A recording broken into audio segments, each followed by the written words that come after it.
I was camping in a ravine in Nevada on my own spiritual journey. I wanted to be someplace isolated where I would be difficult to approach, and your average stroller wouldn't just happen upon me. I had 2 very healthy servings of both LSD and peyote, so I meant to cross over to the other side without any interference. I was definitely safe from people, but I hadn't factored in the presence of some other things. The stars were starting to peek out, and I had not heard any cars or people or anything for well over an hour, so I decided that it would be safe to begin my vision quest. The fire I built began to dance in strange rhythms and shapes under the influence of psychedelics. I felt joyful at the way things were unfolding, and I intended to fully embrace whatever came. I might have felt differently if I had any clue what would truly take place. Some of the stars began to dance in time with the fire. I felt myself caught up in the rhythm that the universe had adopted. However, it had taken me a moment too long to notice a few stars that weren't doing anything. They were fixed and steadfast, somehow anchored, even though the world as I knew it had begun to dance in one lively and singular choreographed dance. I couldn't bring my attention away from those stars that would not move. Perhaps they could tell me that I was staring at them, because they began to bob slightly. It took me a second to realize that they were bobbing because they were approaching. They weren't stars at all. They were eyes. Eyes that were getting closer. Eyes that weren't looking at anything except me. With this realization came my awareness of several other sets of eyes, all around me. None of 10 such sets of eyes formed a perimeter, and they brought with them something that chilled me to the bone when I heard it. A form of laughter that wasn't human nor animal. They got just close enough for the rays of my fire to touch them, and they were revealed to be what appeared to be deer. Somehow, even under the influence, I could tell that that's not what they were. I feel like the acid gave me a much more deeper spiritual insight to the true beings that stood before me. They must have had a clue that I were onto them, because all at once, the ones that I could see stood up on their hind legs and began banging their front hooves together. It wasn't haphazard-like. Rather, it was like ritualistic drumming. Even the chaos of the laughter began to adopt the rhythm of the clapping hooves. The rhythm was in contrast, and really in disharmony, with the initial rhythm that was established by the fire and the stars above. The act of the creature standing on their hind legs, clapping, was scary enough. They decided to take it a step further, and began smiling at me. When I say smiling, I mean their lips peeled back, as far as they possibly could. Some of them looked like they were going to cover up their eyes with their top lips, pulling back so far to reveal teeth that did not belong anywhere on a deer. Nasal cavities that were not part of the skull structure of deer, just barely revealing between the lips and the eyes, that had 2 small pupils and large whites to have belonged to deer, as if the skin were hiding something like true nature. I then passed out, lost all consciousness. When I woke up again, the fire was burnt out, and a chill had stolen into my bones that would not go away. Whatever those things were, they didn't take any money, nor rob me of anything. Well, they didn't take any physical thing of value, but stole something from inside of me. I also think they placed something in me. Something like a spiritual cancer, because I feel a little more empty every day. Smiling and thinking positively has become an increasingly difficult chore. Something is eating me up inside, leaving a spiritual vacuum. Anybody else has experienced something similar, please reach out to me. I honestly feel that having taken those psychedelics opened my spirit and mind up to seeing these beings. Had I not been on anything, I don't know if I would have had the contact that I did. It's like taking those drugs allowed me to be in their realm, so to speak, and they knew it, which is why I think they came to harm me, at least not physically.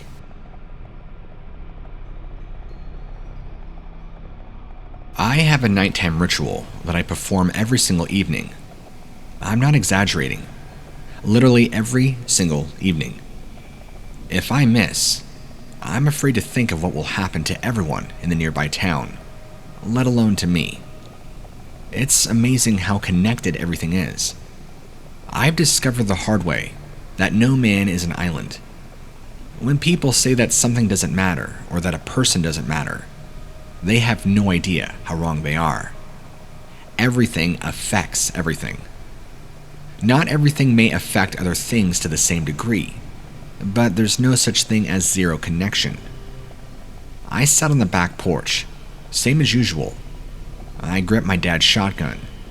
I double, sometimes triple check the shells are in place and the gun isn't half cocked. I heard the whistling approach the porch. I don't look.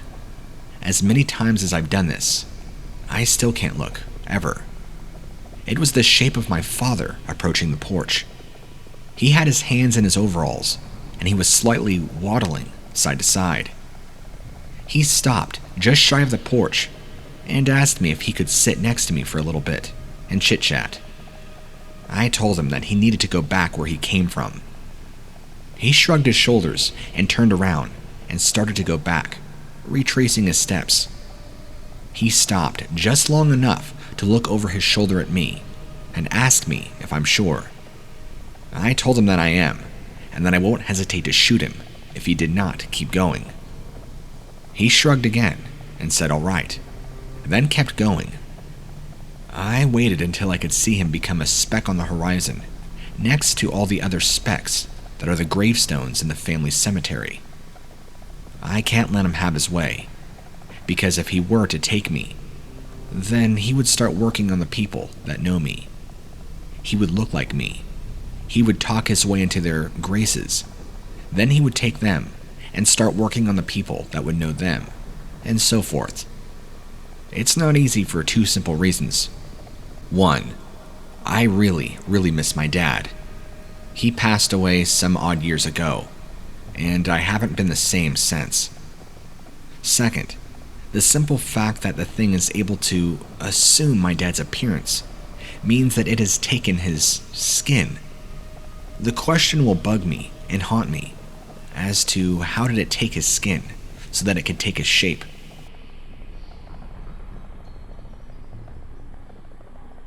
I was flying down the highway recently in a stretch of desert near California, enjoying every bit of life. I was in a Jeep that was brand new, had the radio blaring, and having the time of my life. Nothing but me and the open road, and all the emptiness around. At least I thought I was alone.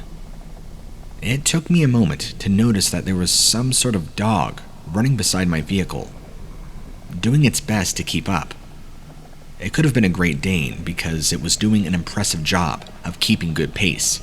I have a soft spot for animals, so I slowed down to take a look at him and see if he was playing or if he was truly desperate. I've seen abandoned animals approach strangers for help, and I'm especially fond of dogs. And once the dog was beside my vehicle, it looked at me, and there was something about it that wasn't quite right. Something about the sharpness of its cheekbones, or the way its skin seemed to be vacuum-packed in its head. I don't know. There was also a light in its eyes that left me feeling unsettled.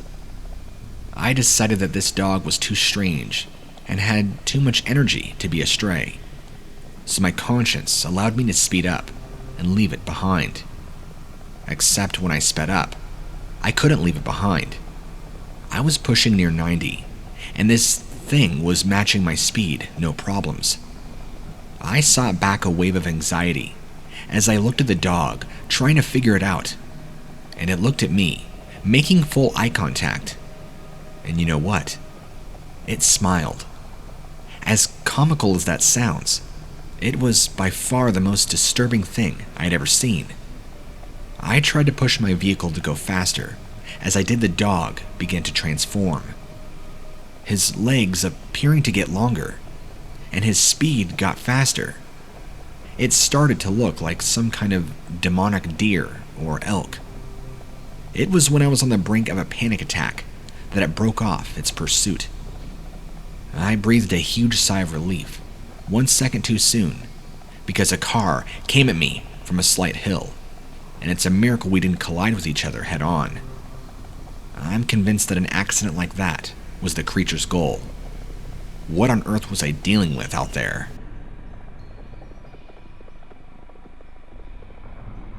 I'm one of those lazy hunters that likes to hunt with a trail cam. I'm sorry, but I don't feel like sitting outside all day for something that isn't there. I'm a family man, which means that I have other things to spend my precious time on. I hear all kinds of stories about people that lost their families because they spent too much time hunting. So, with my large network of cameras, I was able to make sure that there was actually something to hunt before I went out, gun in hand. In fact, I can remember it clearly. It was one Sunday afternoon that the camera went off at the perfect timing. Our jerky and meat was dwindling and needed replenished desperately. One of the cameras on the eastern end of our property line went off, and there in profile was the perfect, most thick buck I'd ever seen in my life. He looked good, and he looked good enough to eat. Easily a 5-pointer from what it appeared. He looked like he would be feeding us for a long time, if I could just get him down. I think he was rutting, because I know I've seen doe in the area, and it is that time of year. So, I know better than to just rush out. I had to wait to see if he would trip another camera and give me any kind of idea where he was bedding down or the area he was moving in. Camera number 3 went off about 20 minutes later, which told me that he was heading straight into the heart of my property, which is where a lot of the doe congregated. Absolutely perfect. I showed my wife what was up and told her that I would go get us our food for the next month. Although a buck that big could be feeding us all winter plus. It was beautiful weather for doing what I was doing. The whole thing had my spirits riding pretty high. Once I got my bearings, I found its tracks, and I began to close in slowly. My phone started vibrating in my pocket, and feeling annoyed, I knew it was my wife. I had told her not to bother me unless it was absolutely necessary to do so, and I know that I did not leave anything for her to do, so she wouldn't have to bother me. I couldn't help but be confused for a few moments when I checked my messages. She was telling me that I might not want to take down this particular animal. It had tripped off several more of the cameras, and in each picture, it looked more weird. It was like a slow progression of it standing on its hind legs, and the skin around its face peeling off. Its mouth peeling back like it was beginning to smile, but then it kept peeling as its skin wore a hood, and the bone underneath was some disguised monster. I agree with my wife, and I began to retreat, believing her. But the animal, which I had not seen up to that point, began following me. Its footsteps matched mine, and it wasn't getting any more distant. That's when I felt immediate danger. I knew this was something else, and not a buck. My heartbeat picked up, and in my attempt to be quiet, I was nervous, and it made me step on several dry twigs, which gave me away completely. But, unlike most animals that would flee from such sounds, it actually picked up its pace toward me. I gave in and bolted in a panic, not knowing what I was dealing with. At one point, right before I made it to the house, I knew that if I turned around, I would see it only feet behind me. And I also knew that I wouldn't want to see it, because then I might be completely frozen in fear. I made it inside safely, but somehow more shaken up than I'd ever been in my life. I can recall even when my wife was describing this to me, The shaking in her voice and tone disturbed me deeply, which is why I believed her. Look, I still love to hunt, but I have no idea what the hell kind of buck was that, or if it was even a buck at all. So, I'm wanting to reach out to you. What the hell did I see on my property, and what was I dealing with? I can also supply pictures if need be. Thank you for your time.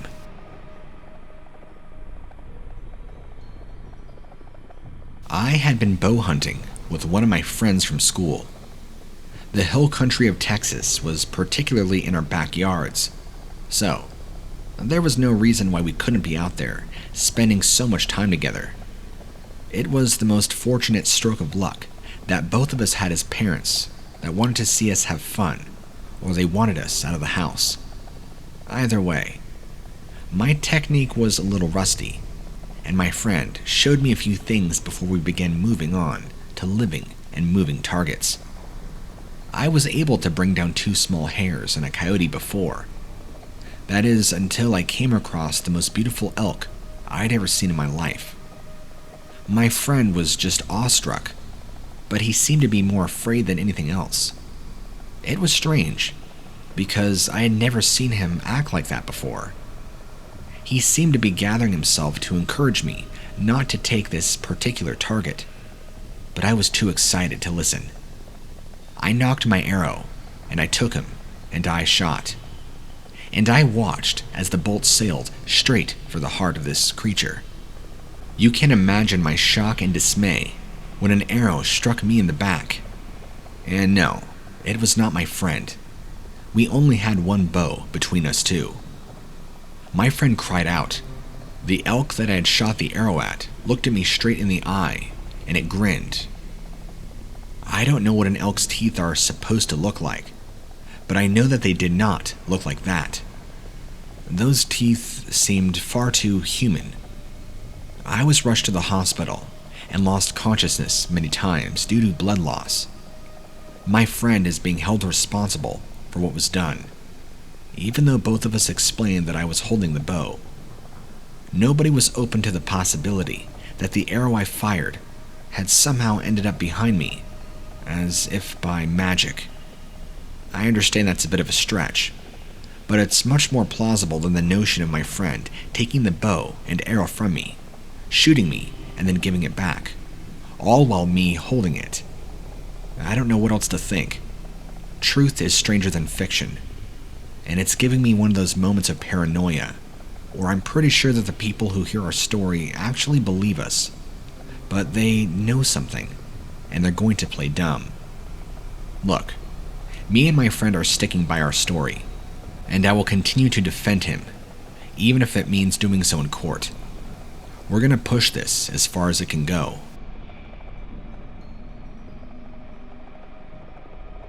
I used to be part of the Border Patrol in Arizona. It's every bit the horrible, heart-wrenching, dehumanizing work that you've heard about in the news. Except something that I experienced recently took it a step further. It's nearly impossible to keep the border 100% patrolled and 100% secure. If you repair one hole, there's another one being dug, or cut, or blasted while you're in the middle of the job. It's like being on a ship that is full of holes with water rushing in, and you decide which ones you're going to plug with your fingers which minute. I was slowly rolling along a section of fence when someone came flying through it on foot. They looked to be completely by themselves, so I took after him. Naturally, he tried to take me in terrain where I would have to get out of my vehicle and chase him on foot. Things like that made the job much more difficult. Not because it's physically demanding or the temperature, but it also tells me how desperate they are to escape from whatever they were fleeing across the border for. It was just as I was getting out of my vehicle that a voice had caught me off guard. It sounded exactly like the voice of my commanding officer. It was the voice of my commanding officer, actually. I snapped to attention and told him as respectfully as possible that I was in the middle of a pursuit. All the while I was having this conversation, I noticed that I couldn't actually see him. That's when it began to stand out as the odd voice that seemed to be coming in the direction that the border crosser had fled. The voice of my commanding officer began ordering me to turn around to get back to work. I cocked my head and kept approaching, informing him respectfully again that I was at work and that I should be allowed to carry out my duties. I cast my flashlight in the direction that the voice is coming from, and there was the border crosser speaking with the voice of my commanding officer. My next instinct was to dash for him and tackle him, but he flashed me a smile that was so disturbing I hesitated.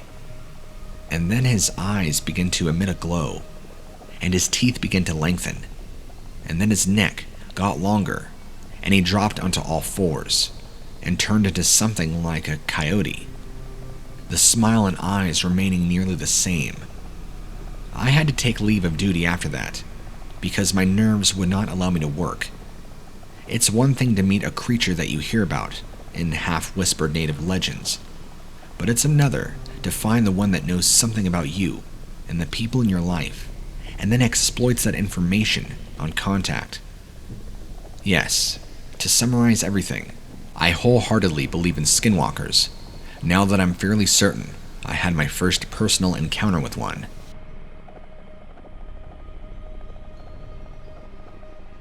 I needed some extra work to help make ends meet, and I picked up some part-time hours helping out on a farm for an older gentleman who lived just inside Arizona. Actually, he was right near the border. He was mostly a cattle rancher, and he was the type that would follow me around to chat while I worked. He didn't seem to mind the fact that when he talked, it did slow me down a bit. He just seemed to be happy to have company and gladly be paying me for it. One day, he got on the topic of something that I thought was lore and legend, something he referred to as skinwalkers. It wasn't completely unfamiliar to me, but I knew that it was supposed to be bad luck to discuss them, something that I'd ever only heard of in passing. Something about how skinwalkers had a way of knowing when somebody was talking about them, and they would show up, invited, supposedly, to take revenge. He then shared some stories regarding people that he felt were affected by skinwalkers. One of them involved the people that owned the ranch before him. I had to be careful, or I would stop working just to listen to them, because he told such compelling accounts that it almost sounded like he was there for each one of them. He asked me if I had any stories of my own, and I didn't have any direct experience with skinwalkers or any such thing, thank goodness. But I did know a few tales connected to people that I knew. And isn't that the way those stories always go? It's never you. It's always somebody that knows you. I mentioned that to him when I thought that's the one reason why I never fully bought into the idea of those things actually existing. Making such a statement seemed to upset him in the slightest, because he suddenly went rigid, and his smile got stiff. He said that either that was the case, or skinwalkers really just don't want to be seen. I shrugged. It caught my attention that he really seemed to believe in them, so I asked him why he didn't have any qualms with openly discussing them. I mean, wasn't he afraid that one would eventually hear him and come after him? He just then stared at me blankly for a couple seconds, before saying that he enjoys talking about them because it invokes them onto his ranch at night, and he enjoys their company. I wasn't really sure what to say. It kind of shocked me, but I just continued on working, and after that, he walked away, ending the conversation awkwardly. I wasn't really sure what to think about the entire thing, so I just continued to do my paid work. After that, he never really talked to me like he used to. Sure, there would be conversations here and there, but it wasn't full-blown for hours like it was. I don't know what the disagreement, or if there was really any disagreement at all. I don't know, I find the whole thing weird. So what do you think? Do you think he has some sort of relationship to skinwalkers? I mean, I know the thought sounds ridiculous, but I can't necessarily understand his strange and bizarre behavior, especially now, after that conversation.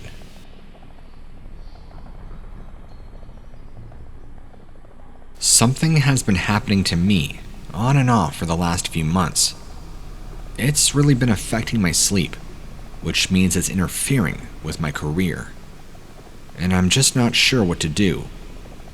Every so often, like once every 3 or 4 days roughly, I hear this voice from outside, calling my name. Sometimes I don't wake up at first from that noise. It can be the smell that hits my nostrils, like my dog has brought in something dead.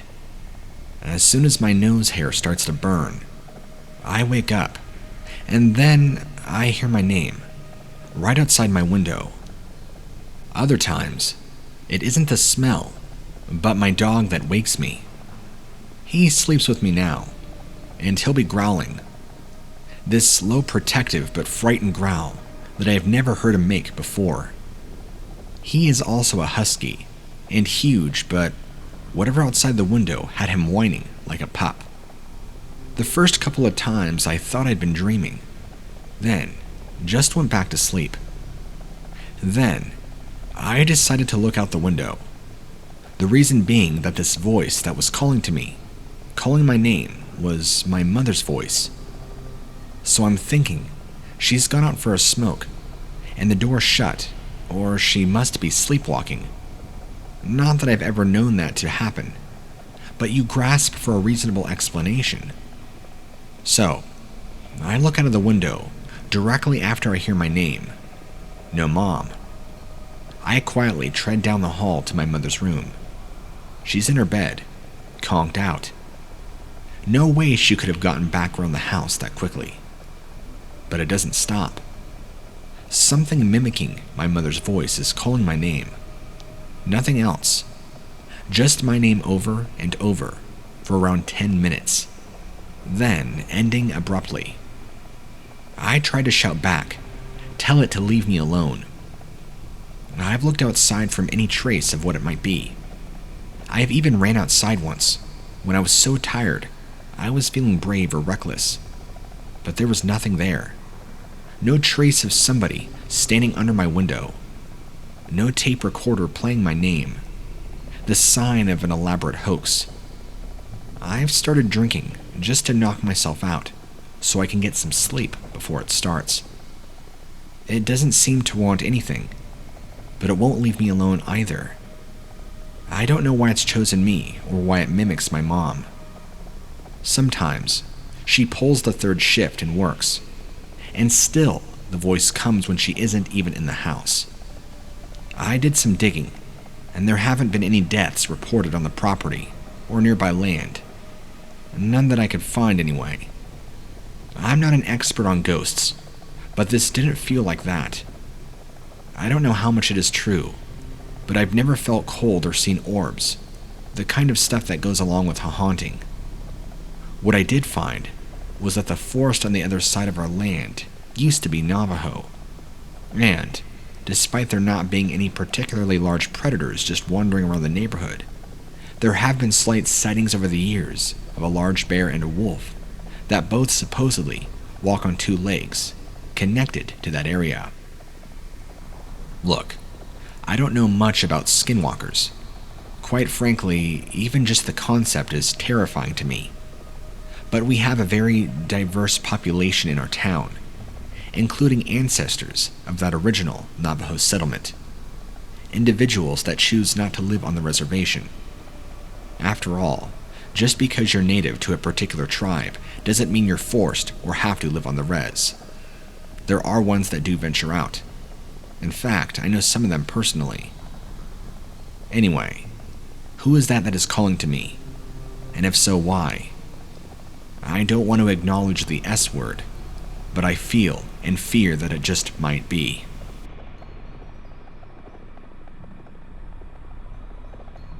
Horses are one of the most sensitive creatures to be able to pick up on any paranormal or supernatural occurrences. I've been out riding a few times when my mare just suddenly abruptly stopped, and started bucking and refusing to carry one, and I have just supposed that she has been able to pick up on something that I could not see nor feel. It's always a bit unnerving, but it has never actually frightened me before. That is, until we went on a camping trip outside of Arizona. It seemed like the perfect mini-adventure. I had just come out of a very toxic, draining relationship, and my best friend had been dealing with some grief issues regarding the death of a very close family member. A few days with just our horses and a tent seemed like the perfect way to get out and clear our minds. We put the horses in the trailer, and off we went. It wasn't too much of a drive, and soon we had arrived, and we were off and on our way.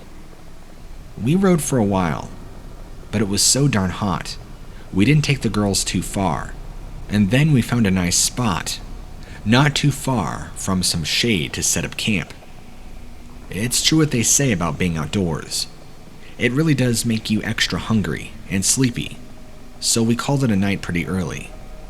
I guess it's because we were so overstimulated by our new environment.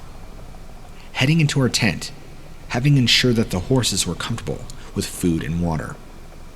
Sometime in the night, I'm not sure when exactly, as my watch had stopped working, we were both woken by the horses whining and stomping their hooves. I was just about to unzip the tent when my friend grabbed my hand, shaking her head fiercely at me, finger to the mouth in a shh motion. This was the most unusual, as she would have usually always been the first one out to make sure the mares were okay. We had a small battery-powered lamp in the tent, which wasn't exactly giving off much light. So, I made to grab my phone and to turn on the torch when she again shook her head to indicate no. By this point, I was beginning to get a bit confused. I shrugged my shoulders and lifted up my arms in the universal "what on earth is going on" fashion to her. That's when I heard it, scratching on the tent fabric, like something was running its fingers up and down, caressing. I honestly don't know how I did not scream or piss myself. Whatever was out there circled the tent 2 or 3 times, using what sounded like a sharp object, which what I can only make out is possibly a claw, or finger, or something, who knows to drag alone. By now the horses were going mad. I thought they might break through their ropes, or hurt themselves, but I was frozen. Then altogether, everything stopped. We waited, staring at each other for I don't even know how long. At some point, I noticed the horses had calmed, and we could hear them breathing and nickering. Finally, she nodded at me, and I slowly undid the tent. The horses appeared fine, shaken by something, but appearing uninjured. You could clearly see a mark on the tent, though, where something had been walking around and scratching on the fabric. Not to try and rip through the tent, but almost some sort of sick, sadistic, "hey, I'm here" kind of kick. But there was no obvious footprints or tracks leading up to or away. Just dirt. Everything had been kicked up as the thing moved around us. Almost like whoever or whatever it was didn't want any tracks to be left behind. I can truthfully say that I have never been more terrified. We cut our trip short, packed up, and got the hell out of there right away, with the sun just starting to rise in the sky. I have since heard of other people that have had very similar experiences on that land, that always ride there with their horses. However, I have to ask you, do you think this could have been a skinwalker? Or was this just simply a person toying with us? What are your thoughts?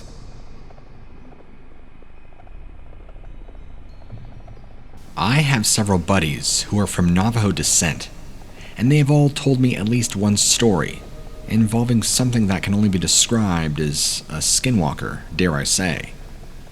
There are certain rules and things within the community that means they can't say too much, so I won't give any specific details, as I don't want anything to come back on them. but they are so creepy. You gotta hear it. One buddy told me that he would regularly see his grandmother all over town. She would never speak but just stare at him and smile, but not a warm and welcoming hello. This was more of a sinister grin. The most usual place to see her was in one of the stores or walking down by the river, walking along quite happily. Only his grandmother was disabled and hadn't had the use of her legs for years. Most of the time, she was bedbound, let alone able to leave the house to go walking around. Another buddy stated that his dad's farm regularly had injured animals and found out on the land that sheep had been mauled, chickens with their heads torn off. They put up high fencing to try and stop whatever animal. They supposed it was either a wolf or a coyote, but it kept happening. So, one night, they decided to stay up with a loaded shotgun and find out just exactly what was attacking their animals. Just after midnight, they saw what they described to me as a wolf climbing over a high fence with no problems at all. Having scaled the fence with ease of a person rather than an animal, it walked on two legs toward the sheep. To start with, my buddy and his dad were so shocked, they just watched as this beast walked nonchalantly over to one of their livestock, but his dad recovered quickly from shock and took a shot at this being. He told me it screamed at them in a very human tone. For a moment, almost flashing between human and wolf. That was the best way he can describe it. It was like some sort of special effect that you might see on a movie. Man, wolf, man, and then back to wolf again as it ran. Apparently, my buddy's dad went to see a medicine man later that day, and they didn't have any further issues. Finally, another friend had an equally scary experience whilst driving around the res.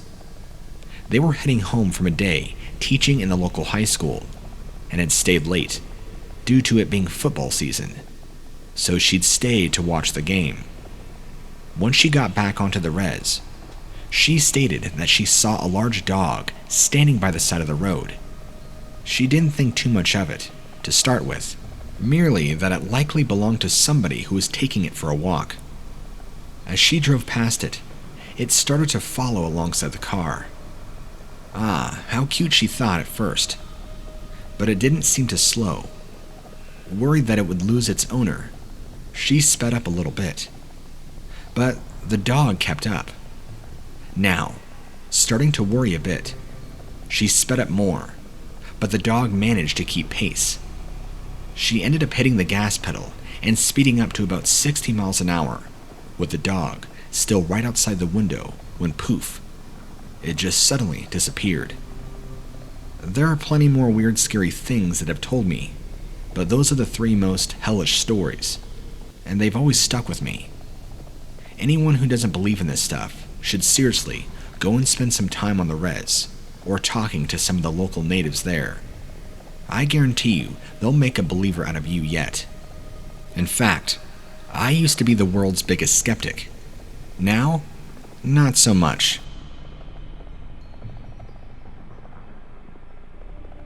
This story is gonna sound really cliche and even made up, just because of where it happened, but it's real. When I was a kid, we lived in quite a big house in a really nice neighborhood. In fact, there were lots of big houses, and even a lake with a beach where we could all go swimming and have cookouts in the summer, and a huge golf course where all the dads would hang out together. It was pretty much an amazing, privileged childhood. Until the day I was out on the golf course, and I saw what I firmly believe to be a skinwalker. It all began with a girl and a dare, as these things often do when you are 13, and full of raging testosterone. We were in our final year of junior high, and the girl that I had a crush on since the 3rd grade had finally begun to notice me, just a bit. A group of us would hang out in the summer evenings, our parents trusting us not to do anything dumb, and the area safe, for them not to be worried. We weren't quite brave enough for 60 seconds of heaven or spin the bottle, so truth or dare seemed the next best thing, and especially if there was some sort of prize related to the dare. And wouldn't you know, when it was my turn, I chose dare, and the girl I was into said if I went into the woods next to the golf course for a whole 10 minutes, she would kiss me. So, my mind blown, off I went. There was no question about it. It might have been close to 10 p.m., and our curfew, it might have been really dark in those woods. But hell, I was going to get that kiss. So there I was, in the trees, watching the hands on my watch movie in the slowest ever possible fashion, when I hear a twig snap behind me. Now, yes, I jumped, because I was pumped with adrenaline, but I wasn't immediately frightened. I presumed it was some sort of woodland creature, coming to see what I was up to, since, after all, I was in their domain at nighttime. Come on, I remember thinking, wondering how it could be possible for time to actually be this slow. And that was when I felt breath on the back of my neck. Now, that did scare me, as did the noxious aroma that hit my nose, like something had died right in front of me. Rot and stink, like the time the dog brought a squirrel into the garden and we didn't find it for days. Now, people say one of two things happen when you are faced with immediate danger. You know, the whole fight or flight thing. But the other thing that can happen is that even though you instinctively know you need to get the hell out of there, you can freeze up, which was what happened to me. I wanted more than anything to fly, but I was rooted to that spot. And then I saw the eyes. Whatever it was not only smelt like death, but was really tall, as the eyes were much higher than my head, and those eyes were a glowing, dull red. That was enough for the flight part to take over. I screamed and booked it out of there as fast as I could. I ran all the way back to my buddies, who I met about halfway, as they had actually heard my scream and were concerned, and were even more worried when they saw the look of pure, unadulterated terror wearing on my face. There was no way they thought I was messing with them, and even though we knew it would likely end up in us being grounded, they took me home to my parents. They called the police, as the first thing they thought of was that there must have been some trespasser, a potential child molester or trafficker, or even a junkie hiding up there. That I had thought I had seen red eyes, but it was just fear. The cops searched all around, but could not find any trace of anything having been there, except for the spot I was there, where the leaves had been trampled, and any footprints were visible. They knew I wasn't lying. There are only so many things kids can do to play tricks, and not only were none of us stupid enough to keep a prank going long enough that involves the authorities, but something else happened that nobody will ever be able to explain. Something that proves just how damn frightened I was at the time. I got the nickname DeVille, after Cruella DeVille, as I have a pure white streak through the front of my hair. So if anyone ever asks, your hair can turn white from fright. But why am I telling you all this? Well, after the cops came up empty-handed, and the adults at least were pleased that there wasn't some pedo hobo living on the golf course, us kids did a bit more digging. It turns out that alongside a lot of these parts, this land used to belong to the Native American people. And wouldn't you know, right where the golf course is, where those woods are now, was the main part of that land, where they just so happened to have a burial ground. I told you that you would think this was some classic cliché, a trope from every damn horror movie out there. But it's actually true, unfortunately. The woods where I saw, heard, and smelled something pure evil was literally what I believe an ancient Native American burial ground.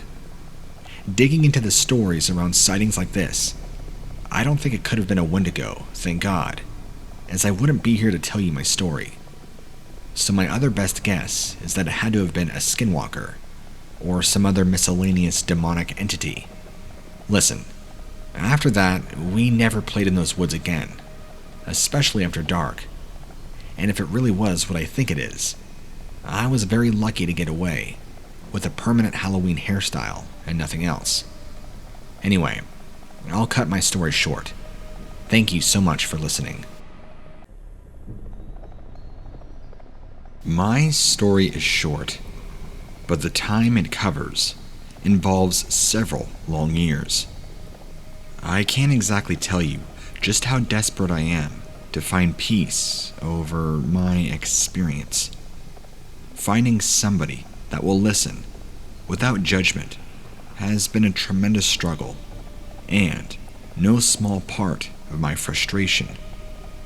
The other part is knowing the sort of evils that run free and the things they do to innocent people that just happen to be in the wrong place at the wrong time.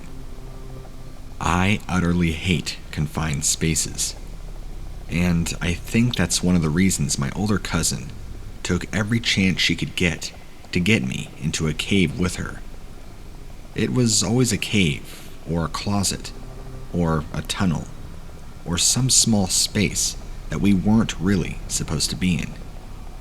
She loved to go exploring, and she loved to scare me to death in the process.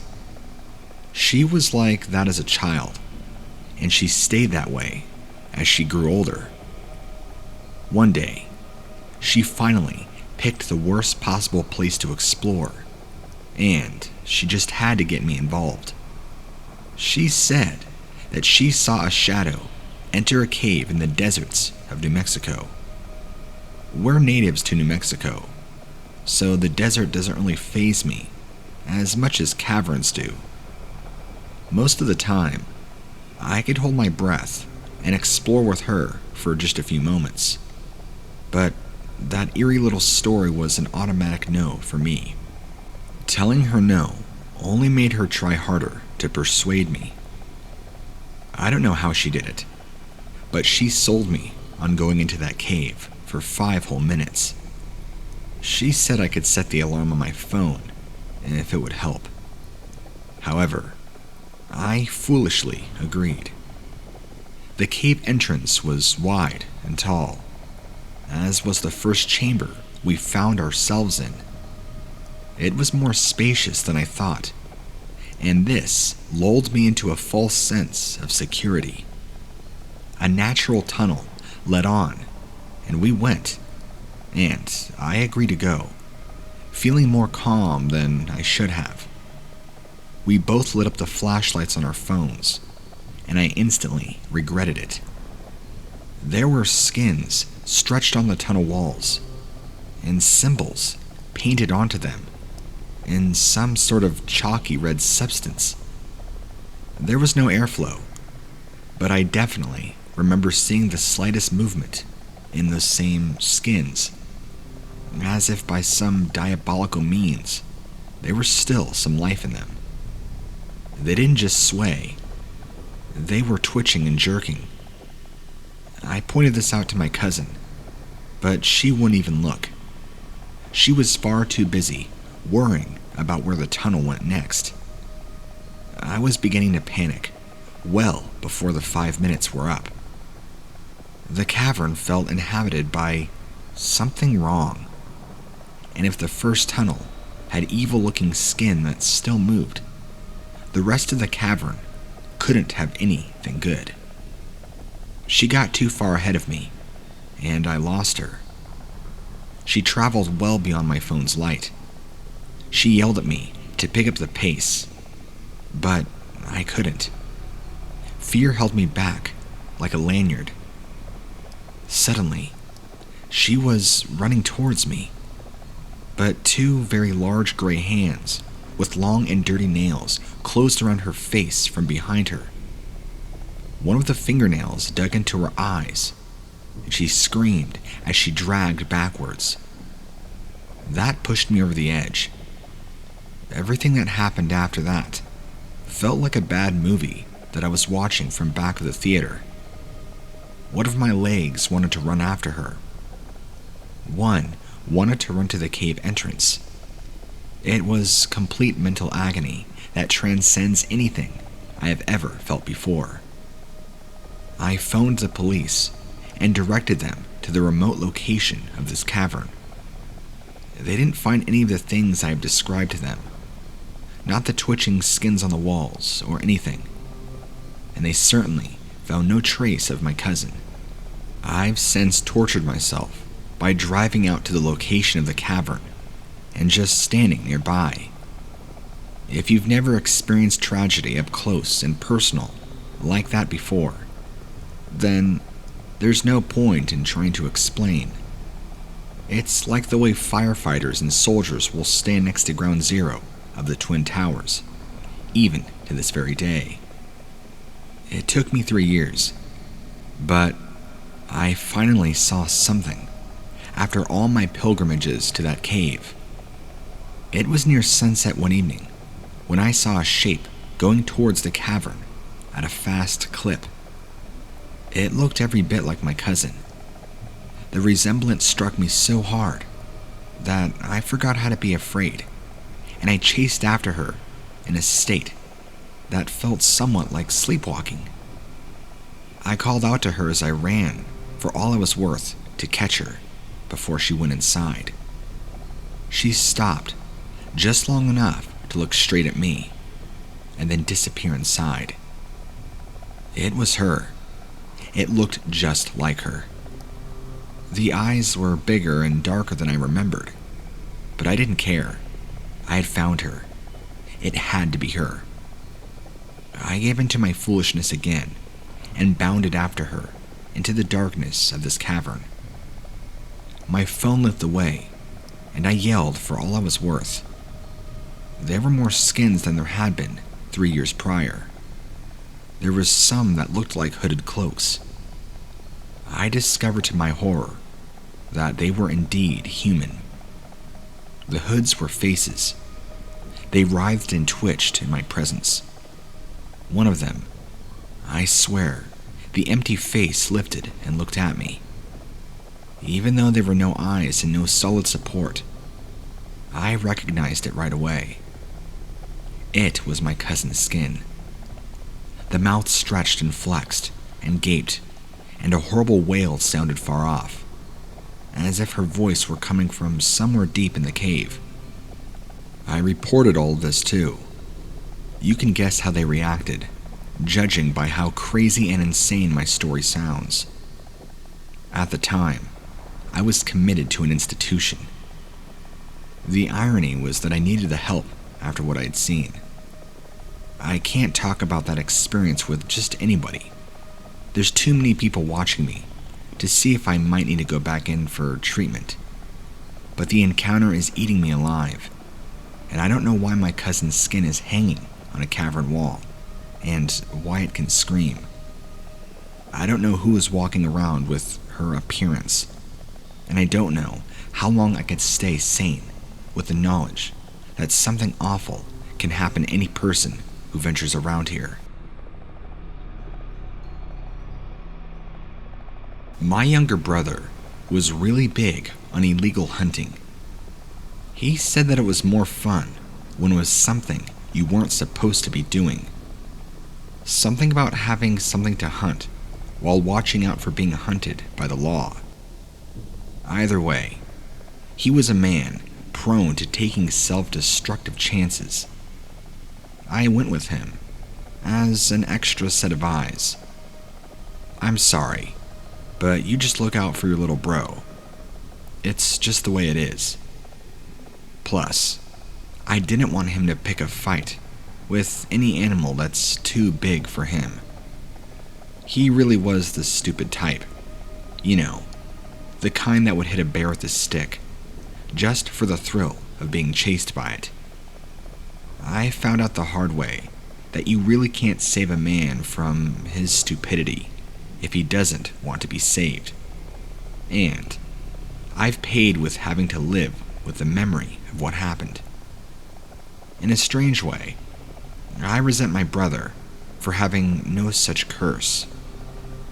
We were in a West Virginia timber that was as wild as you can get, without it being too swampy. Life of all kinds was everywhere you looked. Of course, my stupid brother was there to shoot something. He wised up a little bit and took up bow hunting, something that requires far more skill than his dumb face could do. After telling him 500 times plus that loud noises draw the heat, he must have finally listened. He spotted an elk that he swore he couldn't do without. Even I had to admit that it was a very impressive animal.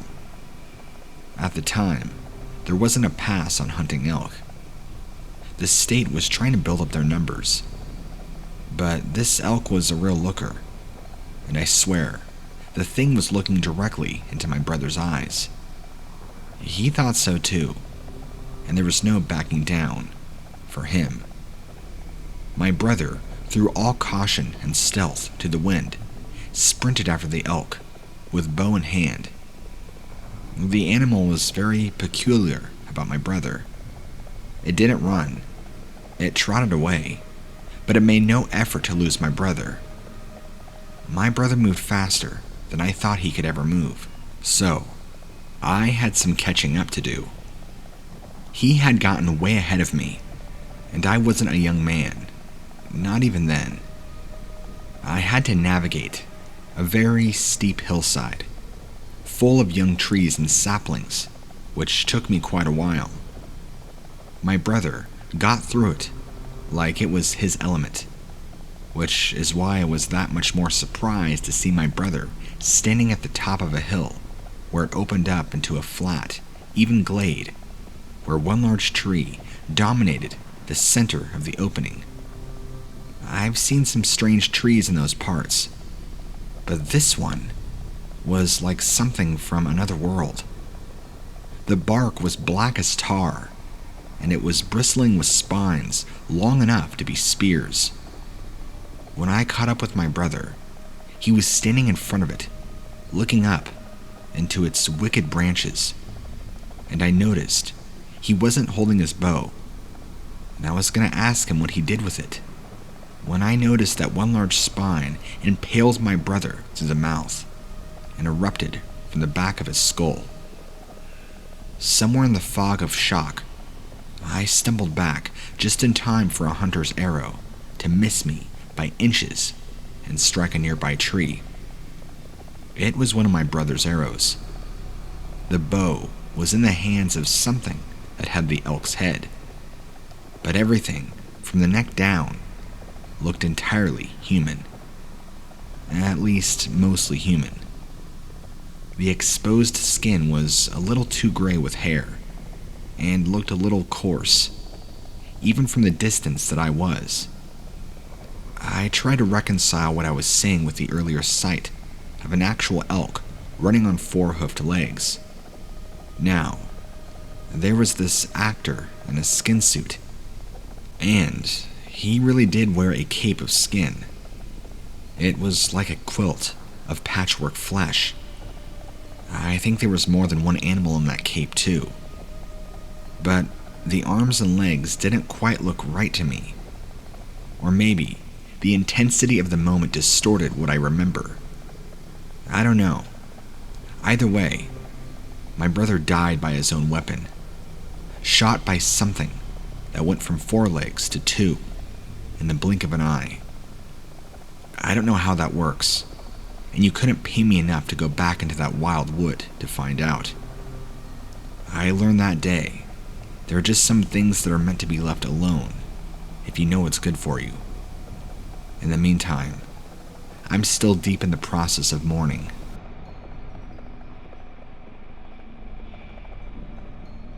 Me and my brothers were deep in rural Nevada, and we were photographing everything. When I say we, I mean I. I was the shutterbug. That was back before digital was accessible. I lived for the experience of dropping my film off at Walmart and picking it up a few hours later. We were on the bus to our destination, and it had slowed so we could get a look at the open spaces around us. I saw something that couldn't have been 100% natural. It was a wolf or a coyote, but appeared to have ruby red eyes and what I swear had been short antlers of some kind. I didn't ask anybody else if they were seeing the same thing.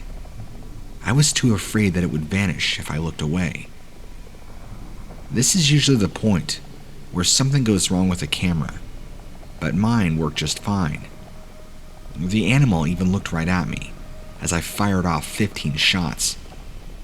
My last few shots coincided with the thing changing shape right in front of me and going from 4 legs to 2. Suddenly, I felt like I held $1 million in my camera. If those shots turned out good, I might be able to supply the world's first concrete evidence of something paranormal. However, the developed pictures came back and revealed nothing. The strange thing didn't even show up on film. Everything that had been around it was shown in crisp and sharp detail. Some of my best camera work, actually. Each one looked like well-composed nature shots. But the subject in the photos were missing entirely, as if they were 100% transparent and were gone, like they had never been there. I'm not quite sure how to explain it either. One of the most terrifying things that I've ever experienced happened just a few months ago. It is also something that I was never able to fully explain. I got a call from my mother to say that my grandma was feeling poorly, and I could run to the store to get her a few things, and then drop them over. My mother was out of town for a couple of days, and so I didn't really mind helping out. I headed straight to the deli and picked up the bits my mom had said to get, and a couple of treats for my grandma. Some of her favorite candy, and a couple of trashy magazines that she really liked reading. It didn't take too long, despite being fairly busy, and soon, I was heading out of the parking lot. It was this one-way system where you'd have to loop past the store to exit and get back onto the road. As I was driving past, I had to do a double take, because standing in front of the store, holding a bag of groceries, was Grandma, wearing her favorite purple leisure suit, and she smiled right at me. Now, the parking lot was backed up, so I couldn't slow down or block the road. I had no choice but to keep going. Although I thought it was very odd that she was at the store when my mother had asked me to go. At that point, I wasn't worried, nor scared. Just confused, I guess. I drive fairly quickly, and I was soon at her house. Her car was parked by the garage, which, again, I thought was kind of strange. She drives at the speed of an old lady. How on earth did she beat me back? My mom had always made sure that my sister and I had the key to their house, and this one, just in case we ever needed to get in. So, I unlocked the door now and called out. Nothing. I let myself in and dropped the keys and groceries on the table. Then, I heard a groan from upstairs. "Is that you?" my grandmother asked. I hurried up there to see her, and there, lying on the bed, in her purple leisure suit, was my grandmother, with one ankle raised up and the size of a Christmas ham. Turns out, she twisted it that morning, which was why she called my mother. She could only just hobble to the bathroom, let alone anything else. There was no way in hell she'd been at the grocery store. So I made her some tea and sat with her for a bit, listening to all the gossip from the neighborhood. I noticed that she had looked real tired too.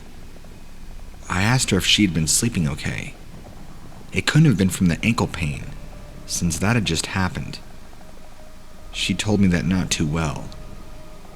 Now I was feeling even more confused. See, my grandmother loves animals, but doesn't have any pets since they are a lot of commitment. And since my grandfather passed, she likes to be able to just up and visit family without having to worry too much on who's going to feed her cats. The dog that keeps coming into the yard, she kept talking about. Night after night it comes. I have no idea where it's from, she said, as she has never seen it around. She paused for another moment, trying to decide whether to carry on. I inquired her more and asked her what is it. She told me that this is going to sound silly, but last night she gave it a treat, and she had a funny feeling about it. This thing came right up close to her, and was a whole lot bigger than any other dog she'd ever seen. And then that she remembers distinctly that very moment that she had seen this thing's face, and it was very human-like and had very big yellow eyes. This wasn't a laughing matter, and she seemed genuinely frightened by the entire experience. So, for that, I'm not exactly sure. Although I never mentioned to her seeing her doppelgänger at the store, from what she had just recounted. I had a nasty suspicion that she had encountered some sort of skinwalker or shapeshifter who had copied her image. Thankfully, she had never saw that dog again, and both her ankle and general health had recovered after a few days of rest. Why this just happened, I have no idea, but I really have no doubt about what it was. If you're curious, my grandmother doesn't exactly live in town. She doesn't really have much neighbors either. Her backyard is full of rolling pastures filled with thick timber, so she gets all sorts of wild animals. In fact, many times, she's told me that that's more than enough than having her own pet.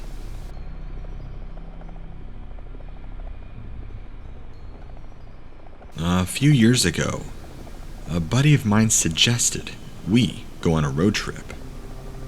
It was the end of summer before we headed back for our final years of college, and she wanted to do something fun and spontaneous. So, we threw some clothes in the bag, and off we went. We drove for a few miles, with no real clue where we headed, or even what we might do when we get there. But it didn't matter. This was freedom, and a spur-of-the-moment thing that we'd likely never get the chance again once we were headed off to law and medical school. After driving for around 12 hours straight, we found a motel and crashed for the night. Then, woke up and did it again. By this point, we were headed towards Nevada. We were having great fun, wind in our hair, tunes on the radio, and as it began to get late again, we looked out for somewhere to stay the night.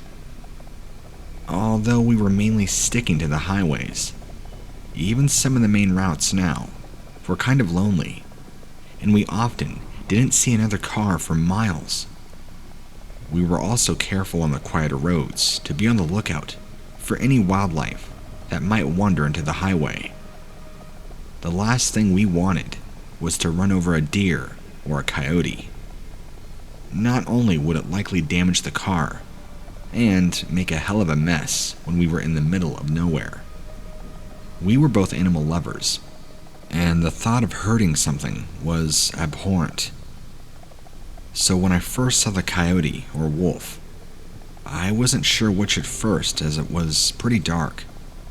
I was sure to mention it to Callie, who was driving at that point, to be aware of it, and that was all.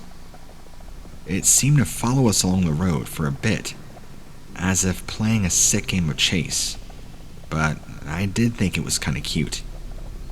I wasn't sure how it was keeping pace, but we weren't going too fast. I suggested that it might have a lot of stamina. Callie began to feel slightly ill and at ease, so she put her foot on the gas to speed up ever so slightly. She was more inclined to acknowledge whether it was a wolf, coyote, or some kind of wild rabid dog. It was a predator, and it was best if we lost it. But we didn't. Callie sped up, and it did too. "What the hell?" she had asked, ramming her foot onto the gas pedal and taking the speedometer up to 70 miles an hour. And it kept the pace, as if we were at a calm walking speed. We were freaking out. There was no way this animal should be able to do this. It was near impossible. I watched the speedometer climb up to 90 and even up to 100 miles an hour, and Callie looking as if she was losing control. And when I dared to glance out the window, it was still there, its face turned towards us. It was huge, much bigger than what I would presume your average canine desert beast would average, and it had bright yellow eyes. They glowed like orbs. I held in a scream, and to this day, I don't know how I managed. I just knew at this speed, I couldn't startle Callie, or we'd wind up in a ditch. Then, all of a sudden, it was gone. She brought the car back down to around 70, and maintained that all the way to the stretch of lights and buildings that also included a Motel 6. We were both absolutely terrified, and it took us some time to be brave enough to leave the car and race over to the motel. Sensing our distress, the guy behind the check-in desk asked if we were okay. Did we need any help? When we told him what had happened, he just nodded and suggested that we find a different route home. Looking at each other, we knew there was no way in hell we'd ever drive that stretch of highway again.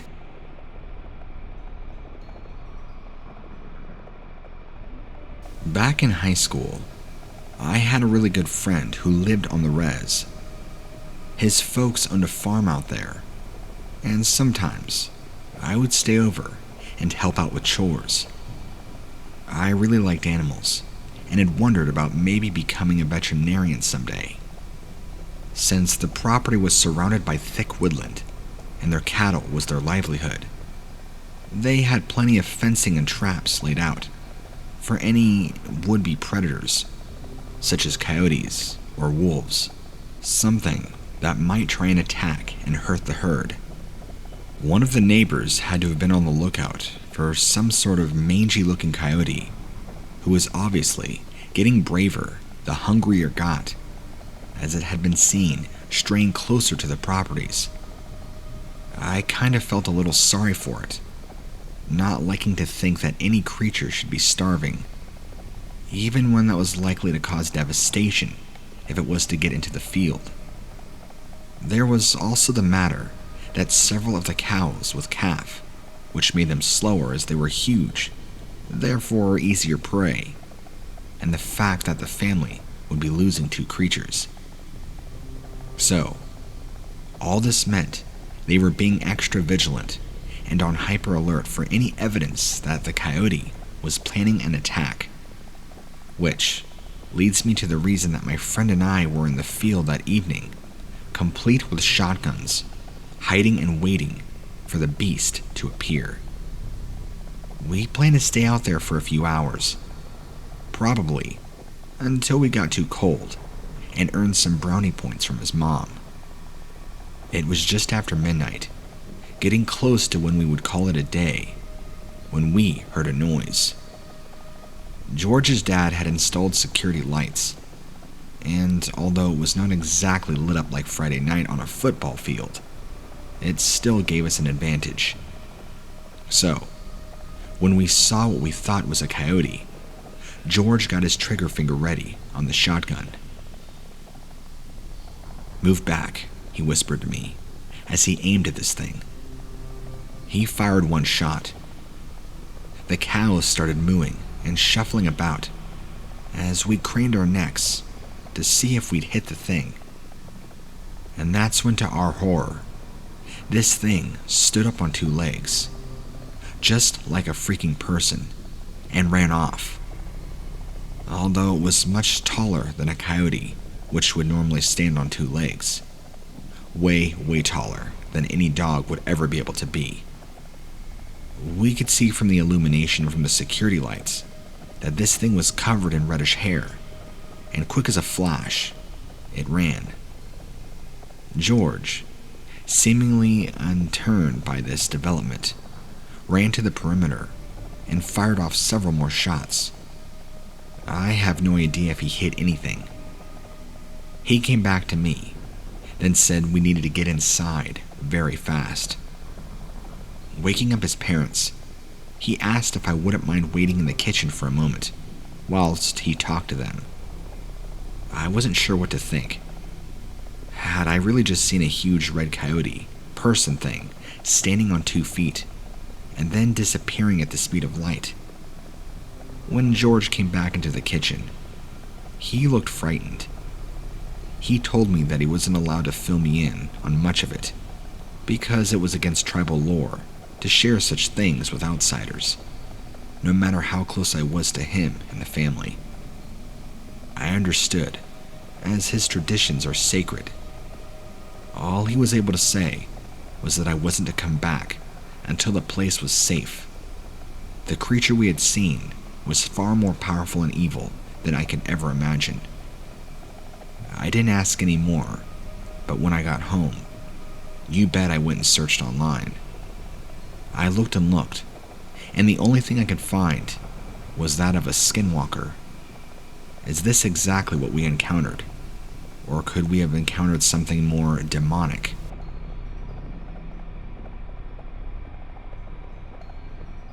First off, I'm not a professional, and not exactly sure if these are skinwalkers.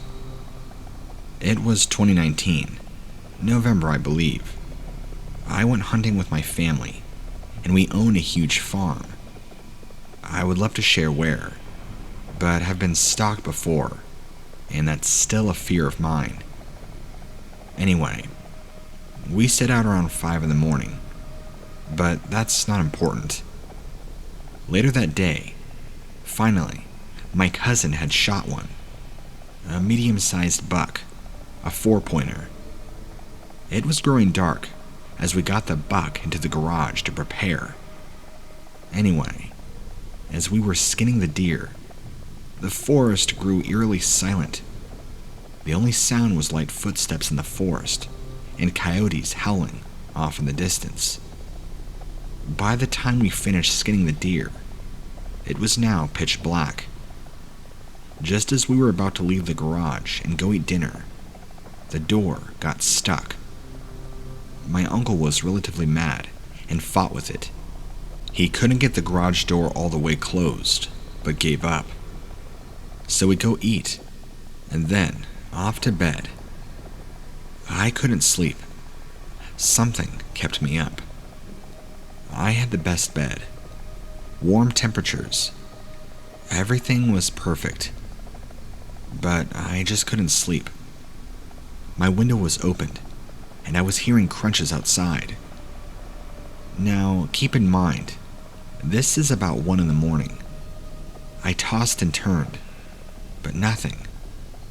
Then the tapping and scratching started on my window screen. I was horrified. I grabbed my phone and shined the flashlight over to the screen. What I saw horrified me. It was the deer we had just skinned earlier. Not I forgot to mention, but this deer had a huge dent in its skull. We had no idea why, but on this imposter, the same dent was in the same place. I was slightly alarmed at the sight, and then I remembered. My window is 6 feet off the ground. I sat there, frozen in fear, and the thing let out a low growl and stared at me. I tried to ignore it, but fear overwhelmed me, and I then fainted. I woke up in the morning and ran over to the garage. The skin was gone. The only thing left was a pool of blood. The deer was still hanging up fine. I ran over to my window, and there were prints. Not deer prints. They looked like footprints, mixed with a deer hoof, and some type of deep indentation that could have been a claw mark.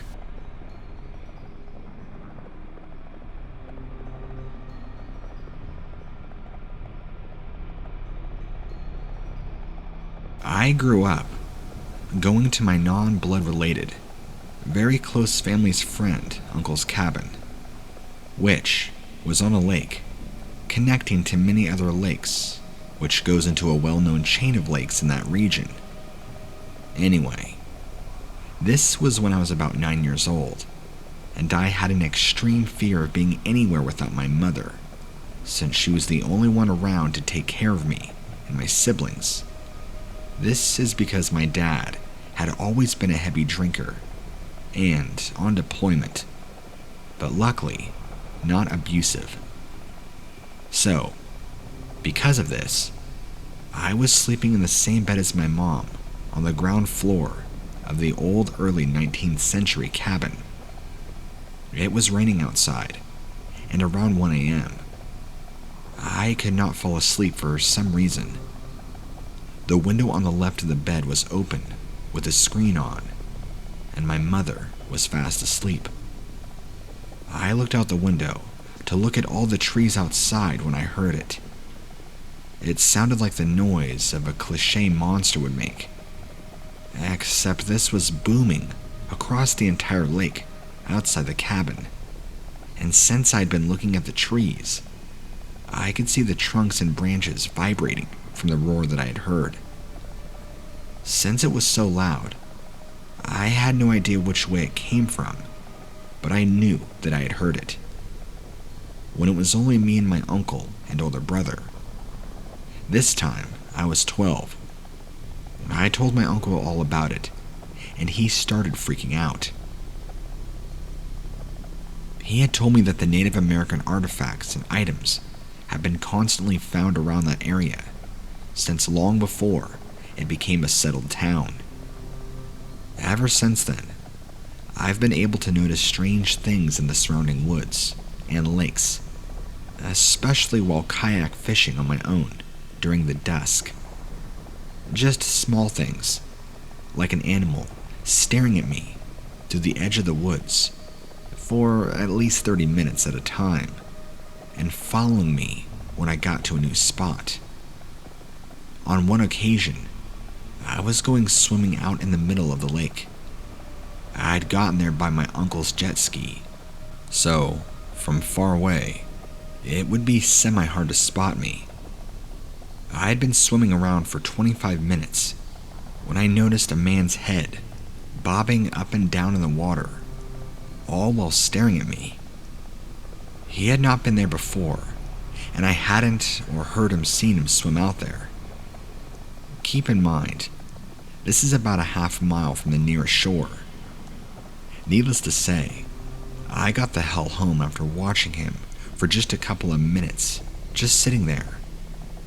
My last experience that I will share was again when I was around 12. I was wakeboarding, which by the way is my favorite water sport. It was a gloomy day, so that could have very well contributed to this feeling. But every time I let go of the rope and waited for my uncle to turn around and come get me in that boat, I got the most strong feeling of being watched, more than I ever have in my entire life. I felt it all around me, from the trees, the murky black ice like water surrounding me, and the dark looming sky. I felt like I was going to be swallowed by the eeriness, to the point that I almost began vomiting. The dark water was so cold, I couldn't even feel my legs. When I got back on the boat, I was shivering, and my uncle had thought the water was really cold, so he stuck his foot in, The water was warm, almost too warm to swim in. I felt the water, and it was warm, which was very different from the water I felt before. The clouds began to clear, and the forest around me began to look normal and warm. I don't usually go swimming anymore or go out alone to the lake to fish by myself.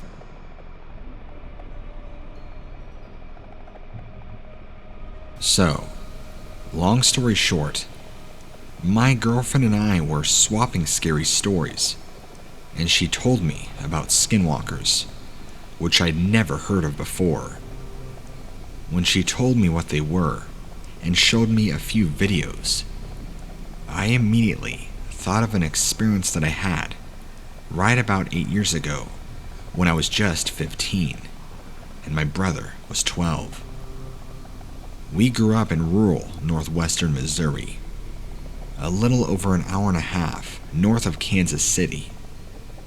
We had 2 other houses on our road, both about a mile away, but they were both quiet, elderly couples who I've never seen out past dark.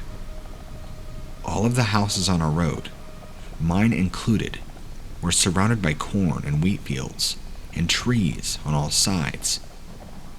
One night, I was lying in bed, trying to fall asleep, when I heard the most awful, blood-curdling scream outside my window. It sounded like a woman being brutally murdered in the road. Her scream was so garbled and desperate. I'm 5'3" and was a 15-year-old girl. So, obviously, I ran to my parents' room to tell my dad she needed help. They said they hadn't heard anything outside, which blew my mind, because it was so loud that it made my very blood run cold. Not 5 seconds later, my brother came running in, saying he was in his room and heard a woman screaming for help outside. At this point, my dad started to get concerned and ran outside. But there was nobody else around. I could usually see headlights through my bedroom window, so we were pretty sure no cars had gone by. There was no way she could have disappeared so quickly, especially judging by her screams. My mom, dad, and little sister, who was 8 years old at the time, never heard a sound, but my brother and I still occasionally talk about it to this day, just because it was so weird and upsetting. My mom swears it was an owl, but I'd heard screeching owls a handful of times while living there, and it was most definitely not an owl. I've been told that mountain lions sometimes make a noise like a woman's scream, but they're incredibly rare in that part of Missouri. Even growing up in the country with a forest behind my house, I'd only seen a mountain lion once in the entire 10 years I lived there. My mom has seen one, once, also in that same time frame, but we've never heard them. So, I guess it could have been a mountain lion, but I still don't think that's what I heard. Just a woman's scream that was way too loud, and had something a little off about it. I appreciate any answers anybody might be able to give me. It was a crazy experience, and now that I look back on it, it's spooky, and it rendered me unable to sleep.